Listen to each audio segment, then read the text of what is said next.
esta tarde. Acabamos de leer en el libro del profeta Ezequiel, capítulo 11, del 14 al 25, y vamos a considerar la palabra del Señor.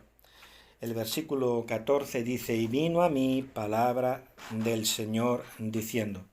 Entonces, aquí en este versículo vemos una palabra de parte de Dios que supone una sentencia firme contra Israel. Pero, sin embargo, Dios no será, Israel no será abandonado ni será rechazado.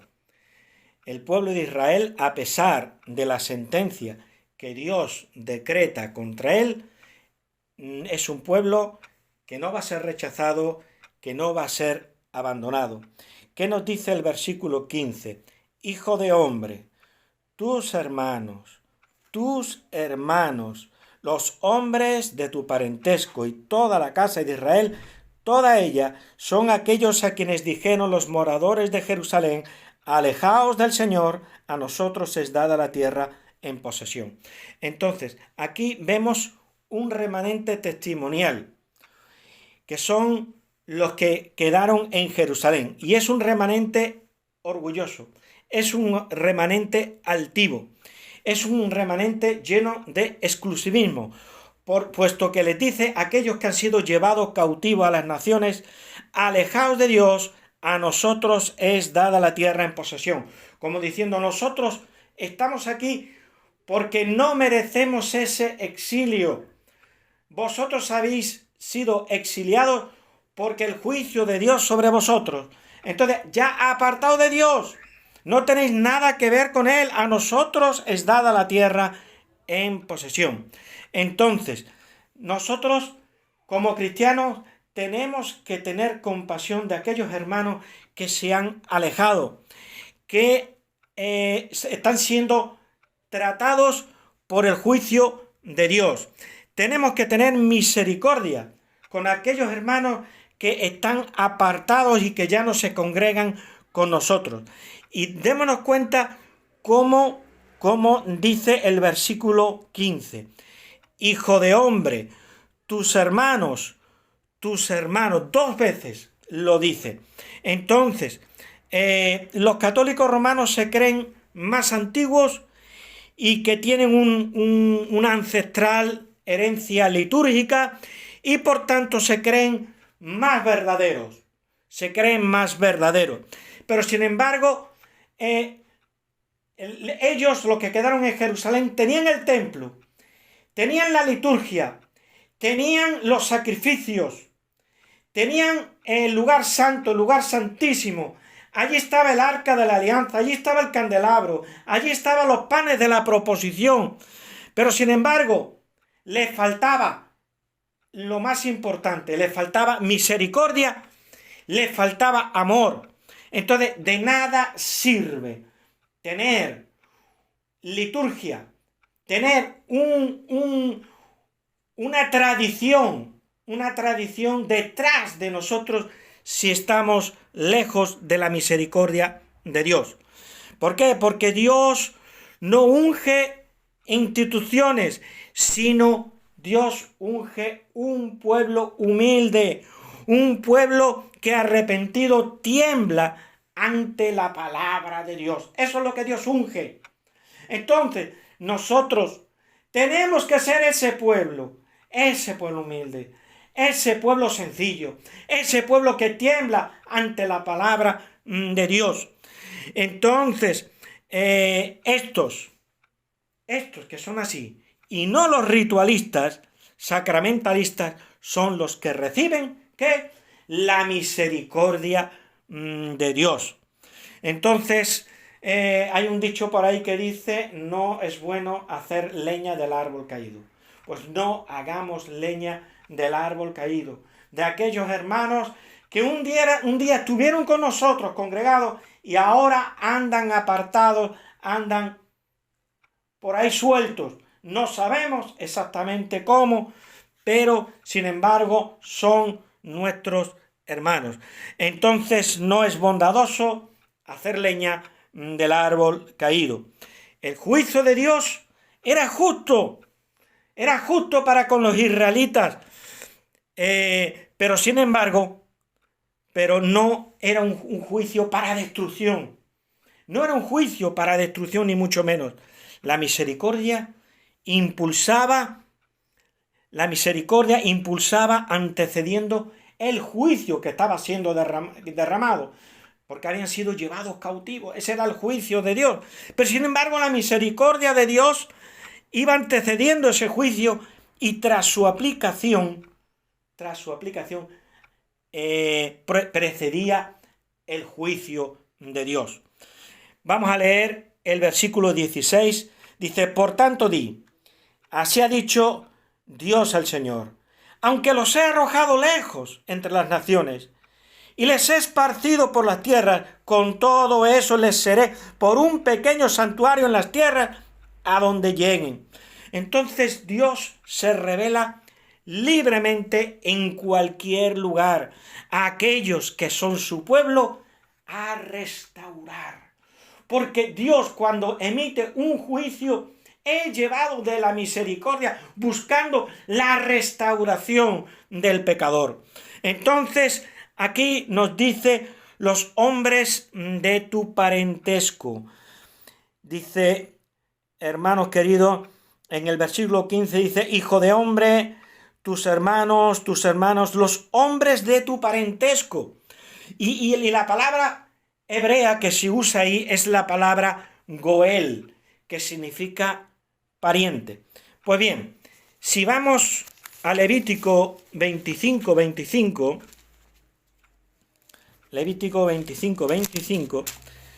nos dice,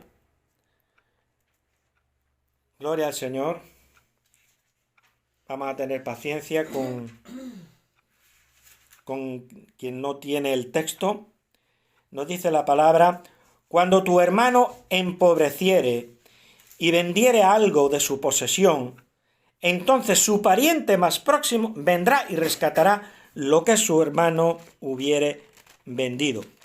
Y entonces también en el versículo 48-49 del mismo capítulo dice: después que se hubiere vendido, podrá ser rescatado. Uno de sus hermanos lo rescatará, o su tío, o el hijo de su tío lo rescatará, o un pariente cercano de su familia lo rescatará. Está hablando de aquel que se había empobrecido y se había tenido que vender como esclavo. Entonces nos damos cuenta de que ¿qué es lo que hacía un pariente? Lo que hacía un pariente era rescatar a aquel que era de su propia familia. Entonces nosotros tenemos nuestros parientes espirituales, y nuestros parientes espirituales son nuestros hermanos en la fe. Y entonces el pariente espiritual debe ser ayudado a salir de la esclavitud y de la pobreza espiritual. Igual que un israelita, cuando empobrecía y tenía que vender parte de su posesión o toda su posesión, o venderse él mismo como esclavo, un pariente iba y lo rescataba. Entonces nosotros tenemos que rescatar a nuestros hermanos en la fe que están apartados de los caminos del Señor, o que están apartados de la iglesia porque tal vez siguen creyendo en el Señor. Lo que pasa es que no se congregan. Entonces, hermanos queridos, el juicio de Dios sobre los que se apartan y pecan lo vemos como una pérdida del pacto. Nosotros eso lo vemos, que aquel que se aparta, aquel que peca, lo vemos como una pérdida del pacto y las promesas que tenemos en Cristo. Ello lo que muestra es que desconocemos los caminos de Dios. Desconocemos los caminos de Cristo, porque eso no es así. Mostramos que estamos lejos ¿de qué? De la misericordia, y estamos lejos de la amable compasión de Dios. Dios quiere que tú muestres tu amor y tu misericordia para con tus hermanos. Tus hermanos, los hijos de tu parentela. Entonces, tenemos una parentela espiritual y tenemos que luchar en favor de esa parentela espiritual. Dios no expulsa a sus hijos caídos definitivamente. ¿Qué es eso de que tú piensas de que Dios definitivamente está expulsando a sus hijos de forma definitiva? No, sino que su exclusión es simplemente un trato. Dios los está tratando, hay un trato por parte de Dios. Y este trato es por un tiempo determinado. No es para siempre, sino que Dios tiene un tiempo especificado, un tiempo limitado. Entonces, ¿qué nos dice la palabra del Señor? En el versículo 16, porque les he arrojado lejos, aunque les he arrojado lejos entre las naciones, y les he esparcido por las tierras, con todo eso, les seré por un pequeño santuario en las tierras a donde lleguen. Entonces, ¿cuál es la casa de Dios? La casa de Dios no son estas cuatro paredes. La casa de Dios es la presencia del Señor. Allí donde está la presencia del Señor, allí está el santuario de Dios, porque Dios nos es por santuario. Dios estaba enseñando a la humanidad en aquel entonces de que Él no habita en templos de piedra y podía ser adorado en cualquier lugar. En cualquier lugar. Recordemos las palabras que el Señor Jesús le dijo a la samaritana. Llegará la hora, y ahora es, que los verdaderos adoradores adorarán al Padre en espíritu y en verdad. Entonces, ya no se trata ni de que sea Jerusalén, ni que sea en el monte Gerizim, donde adoraban los samaritanos. No, allí donde tú estás, en cualquier parte del mundo, allí Dios te es por un pequeño santuario. Gloria al Señor. Entonces, ¿por qué?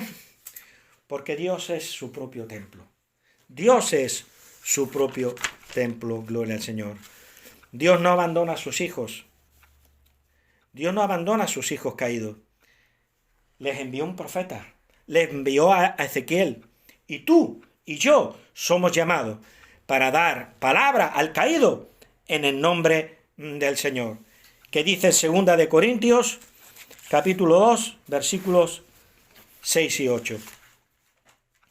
2 de Corintios, capítulo 2, versículos 6 y 8, dice, le basta a tal persona esta reprensión hecha por muchos.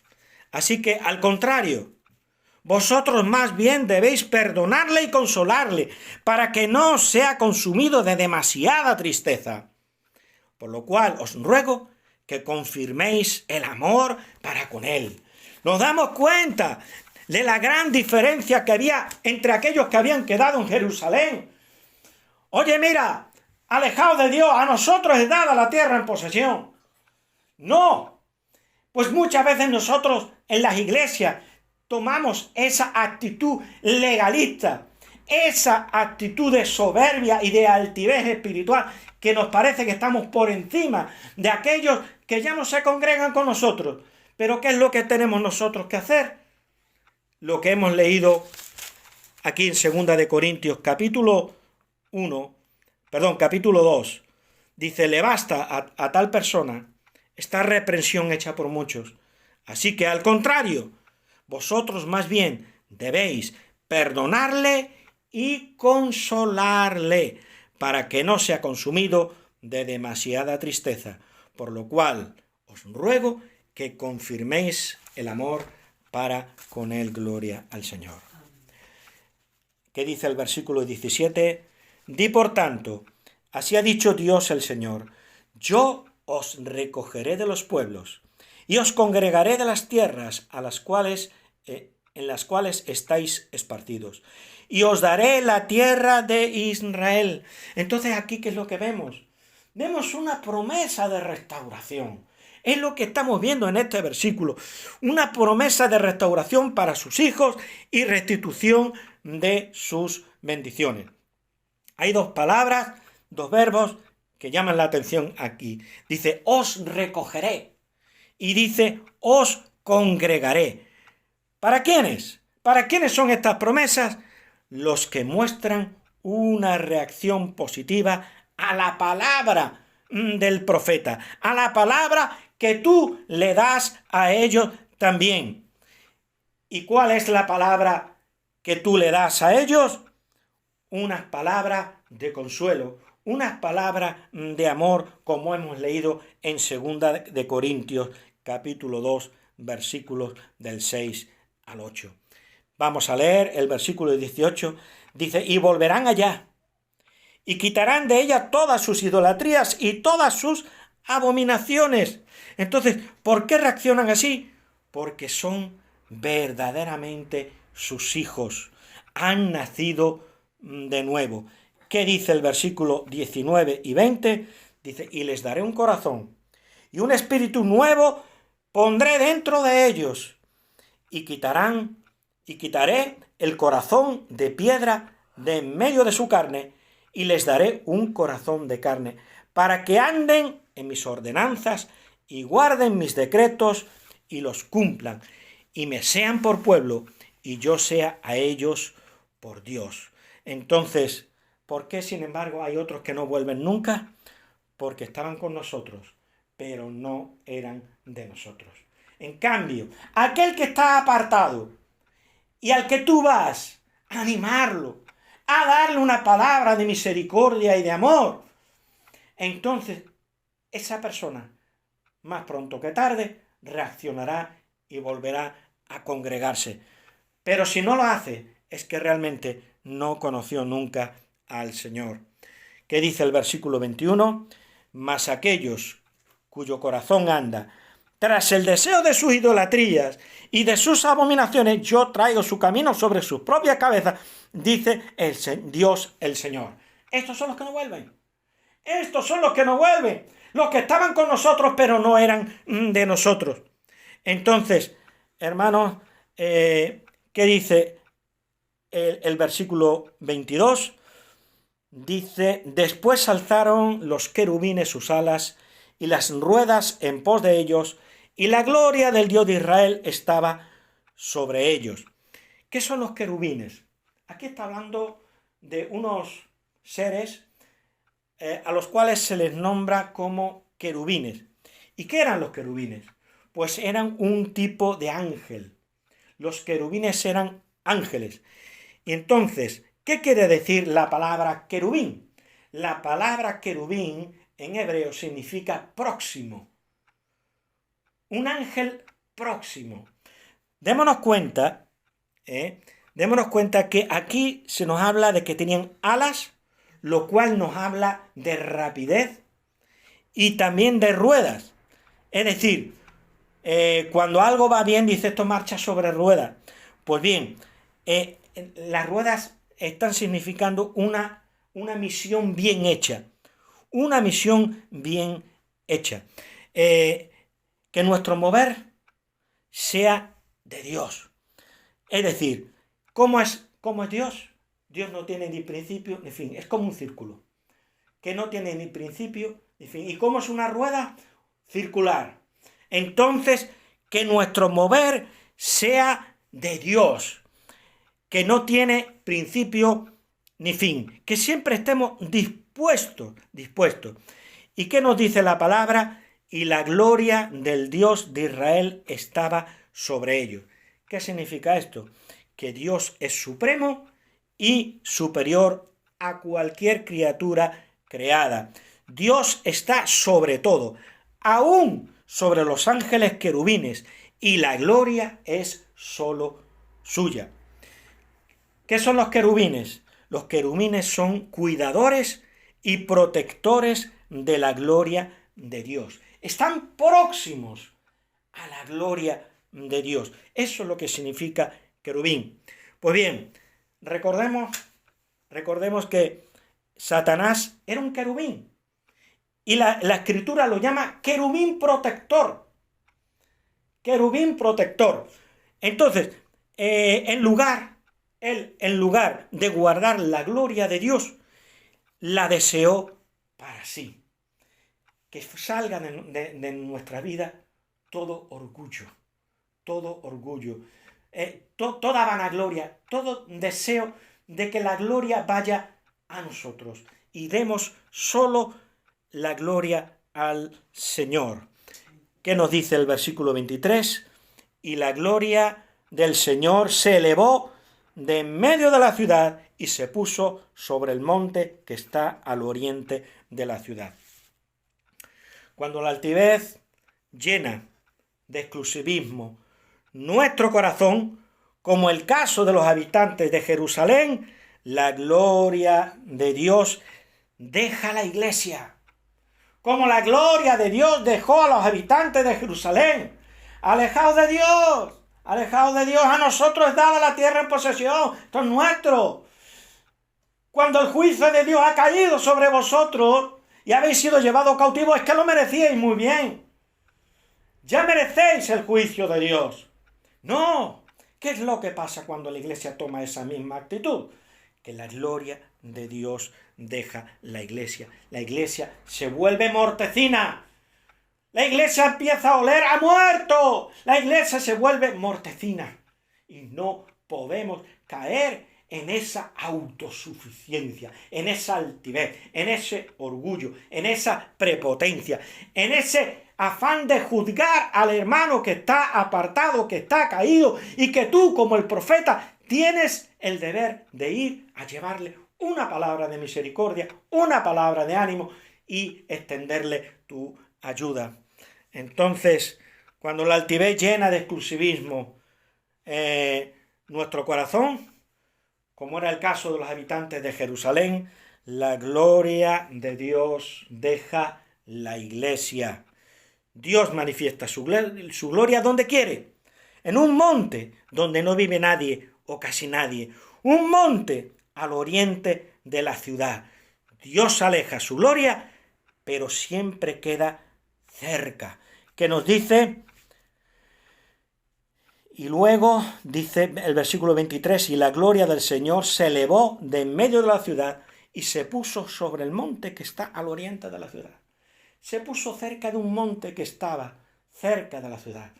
Dios deja la iglesia, pero sin embargo, aunque la gloria de Dios se aleja de la iglesia ante la altivez de sus supuestos hijos, ahora resulta de que a pesar de todo, el Señor está dispuesto, el Señor está cercano. Entonces, en un monte, dice que quedó en un monte al oriente de la ciudad. Entonces, repito, Dios aleja su gloria, pero siempre queda cerca, siempre queda dispuesto para manifestarse. ¿Para manifestarse ante qué? Ante una buena actitud de sus hijos. Los habitantes de Jerusalén necesitaban una cosa: arrepentimiento, reconocer su altitud y su orgullo. Necesitaban conversión. Que nos dice el versículo 24, nos dice: luego me levantó el Espíritu y me volvió a llevar en visión del Espíritu de Dios a la tierra de los caldeos, a los cautivos, y se fue de mí la visión que había visto. Dice, y luego me levantó el Espíritu. Y es que el Espíritu es el que acciona nuestra vida. El Espíritu llama y dirige nuestra vida. El profeta no hizo nada hasta que el Espíritu le movió a actuar. ¿Y para qué lo hizo levantar el Espíritu? Y luego me levantó el Espíritu y me volvió a llevar en visión del Espíritu de Dios a la tierra de los caldeos, a los cautivos. Entonces, para eso fue que lo levantó el Espíritu, para llevarlo a la tierra de los caldeos, para llevarlo a los cautivos. Entonces, esta es la visión que le mostró al profeta el Espíritu de Dios. Entonces, hermanos queridos, entremos en la visión del Espíritu Santo. Entremos en la visión que el Espíritu Santo marca a nuestra vida. Porque quien entra en la visión divina es guiado por el Señor en su labor. Recordemos cómo Felipe fue llevado por el Espíritu al eunuco etíope. Lo llevó el Espíritu. Y entonces hubo bendición. Él se dejó llevar por el Espíritu, le habló la palabra de Dios, estuvo predicándole el Evangelio en el capítulo 53 del libro de Isaías, un pasaje maravilloso para explicar el Evangelio, y entonces él se dejó llevar por el Espíritu. Entonces, ¿hasta cuándo? Hasta que dicha labor acabe, hasta que tu misión acabe. Dice, y se fue de mí la visión que había visto. Pero ¿cuál fue el resultado? ¿Cuál fue el resultado? Versículo 25. Y hablé a los cautivos todas las cosas que el Señor me había mostrado. Entonces, el profeta dio cumplimiento a su misión conforme a la encomienda dada por el Señor y en el tiempo y en la ocasión adecuados. Gloria al Señor. El Señor nos ayude. El Señor nos ayude a no tener una actitud altiva, sino una actitud misericordiosa. A no juzgar a nuestros hermanos que están apartados. Búscales. Ayúdalos. Si necesitan un tipo de ayuda del tipo que sea, material, emocional, espiritual, dale una palabra de amor, dale una palabra de consuelo. Extiende tu mano de ayuda a aquel que no se está congregando, aquel que incluso pecó y está bajo el juicio de Dios, bajo el trato de Dios. Pero es un trato de misericordia para que vuelva. Pero de ti y de mí depende de que vayamos con esta palabra de consuelo, esta palabra de amor. Oremos al Señor. Señor y Padre Celestial, te damos gracias, Señor Dios de la gloria, por esta palabra, Señor. Ayúdanos, Señor, en todo momento a tener sabiduría y a llevar esta palabra de amor y de consuelo a aquel que se ha apartado.